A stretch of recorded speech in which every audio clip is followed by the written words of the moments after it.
সোনারগাঁ শিবপুরগঞ্জ থেকে 2008 নির্বাচিত নির্বাচন করেছিলেন কে? অন্তত মোহাম্মদ রেজাউল করে বিকল্প সোনারগাঁ শিবপুরগঞ্জ পার্টিতে এখন তৈরি হয়েছে। আমরা সোনারগাঁ শিবপুরগঞ্জে আবার এমপি হিসেবে রেজাউল করিমকে আমরা চাই। এখন আপনাদের মাঝে বক্তব্য নিয়ে আসছেন ভারতী ইউনিয়নের সাবেক চেয়ারম্যান আবুল কাশেম বাবু ভাই।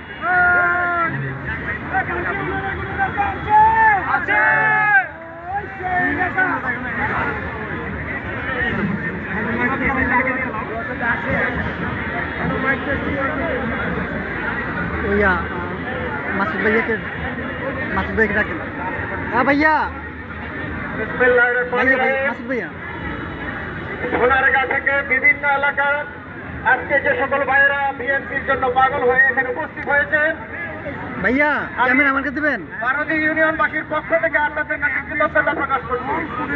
প্রিয় ভাইয়েরা, এখানে বক্তব্য দেওয়ার মতো কোনো পরিবেশ বা সময়ও নাই। শুধু একটা কথাই বলতে চাই, অধ্যাপক রেজাউল করিম সাহেবকে ঘরে ঘরে বাংলার এই সোনারগাঁয়ের মানুষ সবাই চিনে এবং উনি প্রতিটা মানুষের ঘরে ঘরে চিনে কে কেমন কোন প্রকৃতির মানুষ উনি সব কিছু জানেন। কাজে আজকে এই আসন থেকে চিত্তিরগঞ্জ এবং সোনারগাঁ থেকে যদি উনি মনোনয়ন হয়, ইনশাল্লাহ আমরা বিপুল ভোটে এই আসন থেকে ওনাকে নির্বাচিত করতে পারবো বলে আমরা বিশ্বাস করি। কারো কথায় কোনো বিভ্রান্ত হবেন না। যারা লাফালাফি করে তারা তাড়াতাড়ি নিশ্চয় হয়ে যায়, এটাই আমার বুঝতে পারতেছি। কাজেই আরো বিভ্রান্তিমূলক কথা আপনারা শুনবেন না। ইনশাল্লাহ সত্যের জয় হবে, এই বলে আমার বক্তব্য শেষ করছি। ইনশাল্লাহ।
এই দুইটি অঞ্চলে সমানভাবে আঘাত